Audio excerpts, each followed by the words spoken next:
जय मसीह की my YouTube family, आपका स्वागत है। मेरे यूट्यूब चैनल पर उपवास क्या है, हाउ टू कीप फास्ट, इसके विषय में आपको अच्छे से जानकारी देंगे। तो चलिए वीडियो को स्टार्ट करते हैं।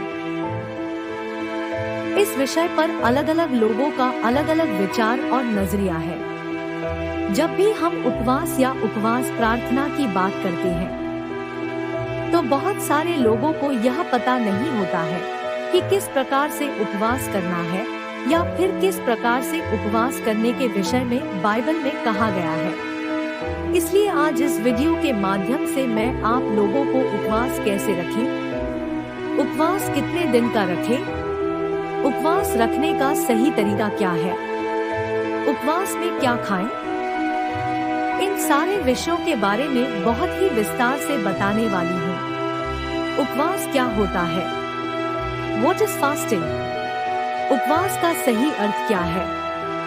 उपवास आत्मिक उन्नति, आत्मिक उद्देश्य, किसी विशेष विषय के लिए या फिर कोई निर्णय लेने के लिए जल भोजन को छोड़कर पूरा समय परमेश्वर के वचन को पढ़ने, कि परमेश्वर के लोग उपवास के साथ अपना मन फिराकर यहोवा परमेश्वर के पास आए। परमेश्वर चाहते हैं कि हम सभी उपवास के साथ उसके सम्मुख जाएं। प्रभु परमेश्वर जिस उपवास से मैं प्रसन्न होते हैं वह उपवास ये है कि लोग परमेश्वर के हृदय के अनुसार उपवास करें और परमेश्वर पर ही संपूर्ण रूप से निर्भर हो जाएं। और जब लोग इस प्रकार से उपवास करते हैं तो परमेश्वर उनके देश को जहां वो रहते हैं और उनके पूरे परिवार को आशीष देते हैं। यशाया 58:6। पहली शताब्दी की कलीसिया का उपवास, fasting of the first century church. पहली सदी के चर्च के लोग हम सभी मसीही विश्वासियों के लिए एक उत्तम उदाहरण है। पहली शताब्दी की कलीसिया में हर एक महत्वपूर्ण कार्य या निर्णय लेने से पूर्व वे परमेश्वर के सामने उपवास करके प्रार्थना किया करते थे। उस समय वे लोग हर एक कलीसिया में उपवास सहित प्रार्थना करके की इच्छा को अपने कलीसिया में मांगा करते थे और फिर परमेश्वर उनके कामों को सफल करते थे। इस विषय में हम प्रेरितों के काम की किताब में एक घटना के विषय में पढ़ सकते हैं जहां पर उपवास प्रार्थना के दौरान पवित्र आत्मा ने उन लोगों का मार्गदर्शन किया। पुराने नियम से उदाहरण, examples from the old testament. पुराने नियम में भी हम अनेक ऐसे उदाहरणों को देख सकते हैं जहां पर लोगों ने उपवास के साथ प्रार्थना किया और फिर परमेश्वर ने उन सभी की प्रार्थना को सुना और उन सभी के जीवन में अद्भुत चमत्कार भी हुए। उदाहरण के लिए हम दानिएल को देख सकते हैं जो कि उपवास के साथ प्रार्थना किया करता था।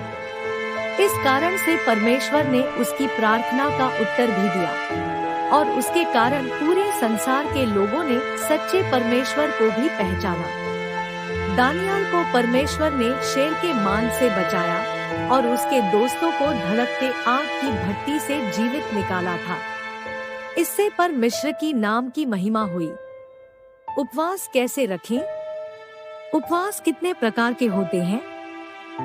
मुख्य रूप से लोग 5 प्रकार से उपवास करते हैं। बाइबल में भी लोगों ने इन्हीं 5 प्रकारों से उपवास किया करते थे।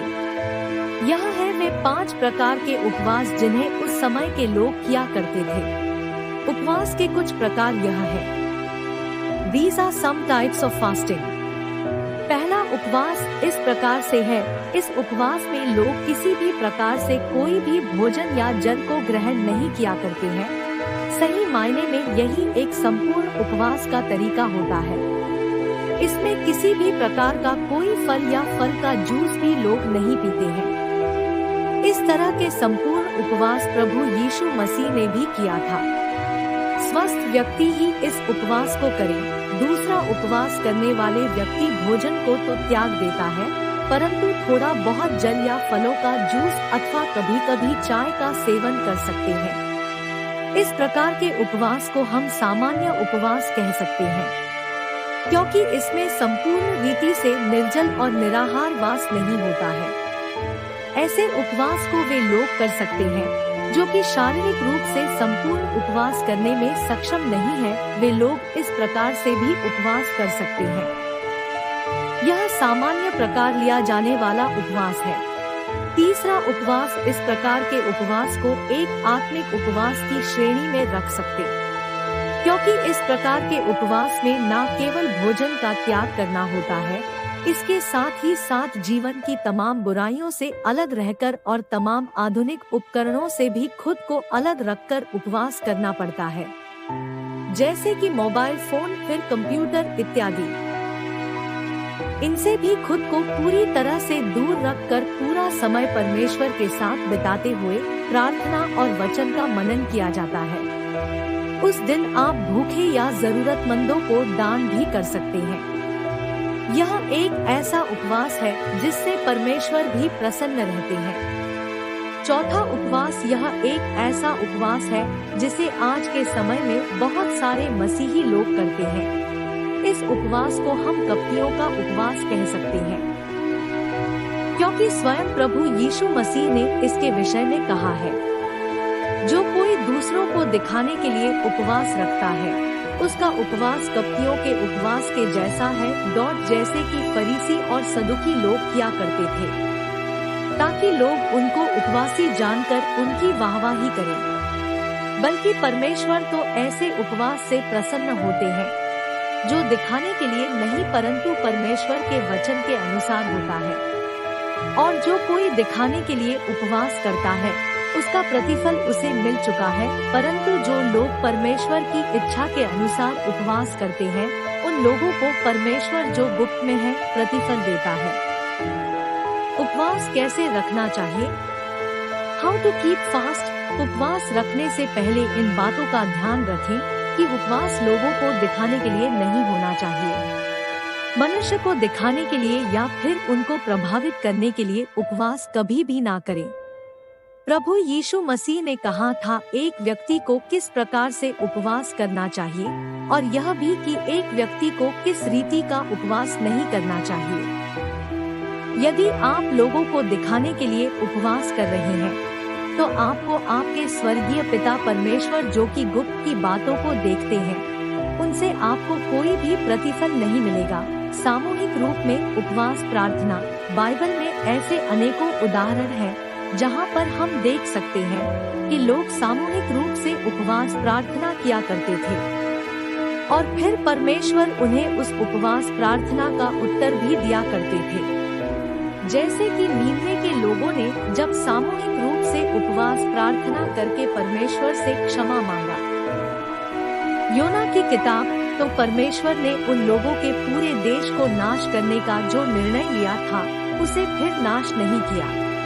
और राजा यहोशापात के विषय में भी हम जान पाते हैं, जब उस पर शत्रु ने चढ़ाई किया तब उसने उपवास के साथ प्रार्थना की और परमेश्वर ने उसको शत्रु पर विजय किया। अकेले में उपवास प्रार्थना। हम सभी को अकेले में भी उपवास प्रार्थना करना चाहिए, जो कि हमारा व्यक्तिगत उपवास प्रार्थना हो। मत्ती 6:17-18 के अनुसार जब कोई व्यक्ति उपवास रखता है, तो वह इस प्रकार से उपवास ना करे कि लोग उसे देखकर ही उपवास ही जान जाए, परंतु वह अपने सिर पर तेल लगाए, मुंह धोए और फिर उपवास में बैठे, ताकि लोगों को ये ना लगे कि यह व्यक्ति उपवास में है।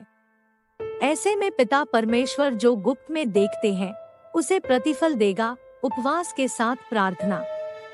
उपवास करना कोई भूख हड़ताल करना नहीं होता है कि आप दिन भर कुछ खाते पीते नहीं हैं, फिर शाम होते ही भरपेट खाना खा लेते हैं। ना ही जिस दिन आपने उपवास रखा है, उस दिन सुबह थोड़ी देर प्रार्थना कर लेते हैं और फिर शाम को प्रार्थना करके उपवास खोल देते हैं।